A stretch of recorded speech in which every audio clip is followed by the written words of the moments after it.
In April 2025, the world watched in silence as Israel unleashed one of its most calculated strikes against Iran, hitting strategic sites, nuclear, infrastructure, and high-level military commanders in a single night.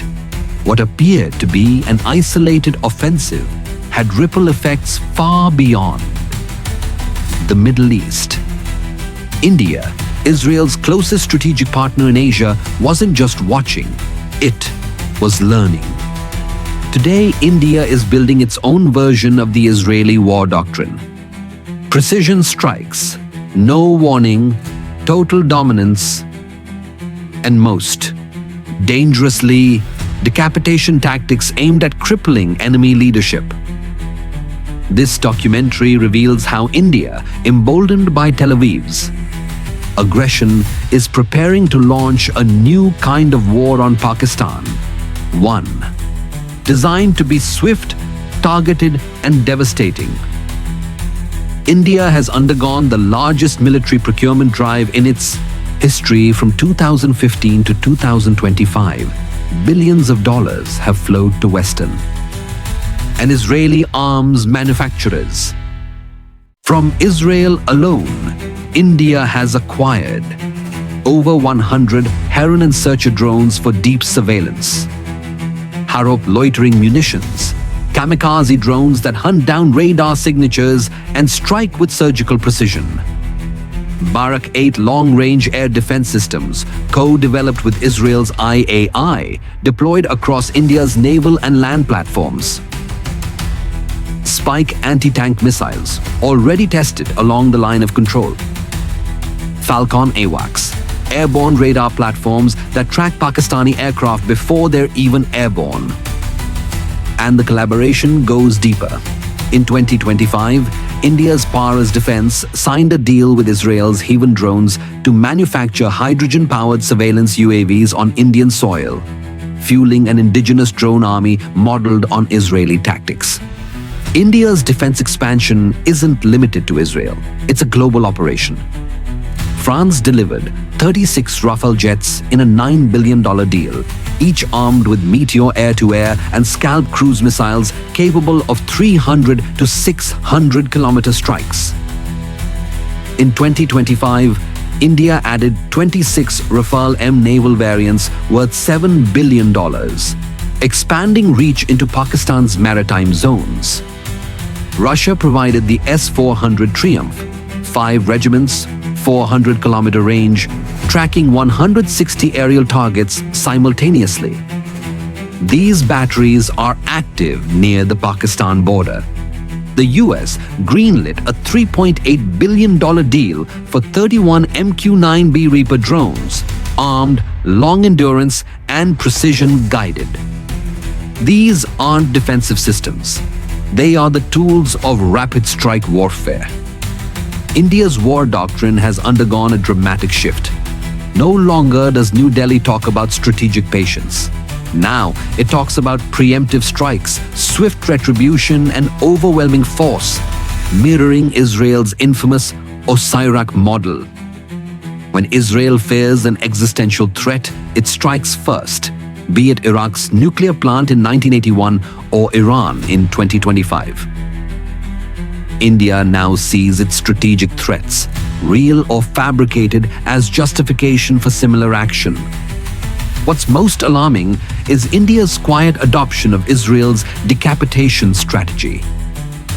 Just like Israel assassinated Iranian nuclear scientists, generals, and militia leaders in Damascus and Tehran using drones, car bombs, and cyber-sabotage, India, with Israeli training and tech, is preparing for the same. Intelligence sharing between Mossad and RAW has expanded. Joint cyber warfare units have held exercises. Satellite data, signals intelligence, and facial recognition tools developed by Israeli firms are being integrated into India's counter-terrorism and covert action wings.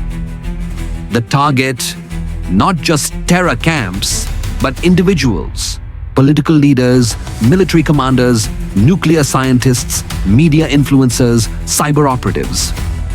If a conflict escalates, India could attempt targeted eliminations, crippling Pakistani command and control in the first 72 hours. This is not speculation, it's doctrine. In 2023, India's army chief openly spoke about surgical strikes of a new generation, hinting at cyber-physical hybrid operations aimed at neutralizing decision makers. When Israel attacked Iran, India stood with Tel Aviv. Despite decades of economic ties, India chose silence over solidarity. It betrayed Iran. Pakistan, in contrast, called for peace and restraint. It engaged the US, the Gulf, and Iran through back-channel diplomacy. It emerged as the only nuclear Muslim country with moral credibility and military readiness. Today, Iran is reviewing its cooperation with India. There are whispers in Tehran about dismantling Indian intelligence cells near the Balochistan border, many of which Pakistan has long identified as raw-funded proxies. Pakistan is neither unaware nor unprepared for the evolving threat landscape shaped by India's aggressive militarization and its adoption of Israeli-style warfare doctrine. Recognizing the doctrinal shift and build-up of precision weaponry by its eastern neighbor, Pakistan's armed forces have entered a phase of active recalibration. Counter-drone systems are being rapidly deployed along the eastern front, while cyber defense and space command operations are being fortified to meet hybrid warfare challenges. At the strategic level, Pakistan is strengthening its nuclear triad and accelerating the development of indigenous technologies, including UAVs, smart munitions, and missile defense systems. But beyond hardware, Pakistan is also reinforcing its alliances, with China for deterrence, with Turkey for advanced military cooperation, and with Iran for regional intelligence and border security. These multidimensional partnerships are not just diplomatic gestures. They are a calculated move to achieve strategic depth, technological parity, and a robust shield against any future misadventure. From Karachi to Gilgit, from the Arabian Sea to cyberspace, Pakistan is preparing for every scenario. The next war may not begin with a declaration, it may begin with a drone, a decapitation strike, a silent signal. Israel has shown the world that impunity is possible, and India is watching closely. But Pakistan is not afraid. Pakistan is not an aggressor. Pakistan is the guardian of stability. But if provoked, Pakistan will answer with precision, with unity, with fire. Pakistan does not fear war, but only fear regret. Pakistan is ready, resolute, and united.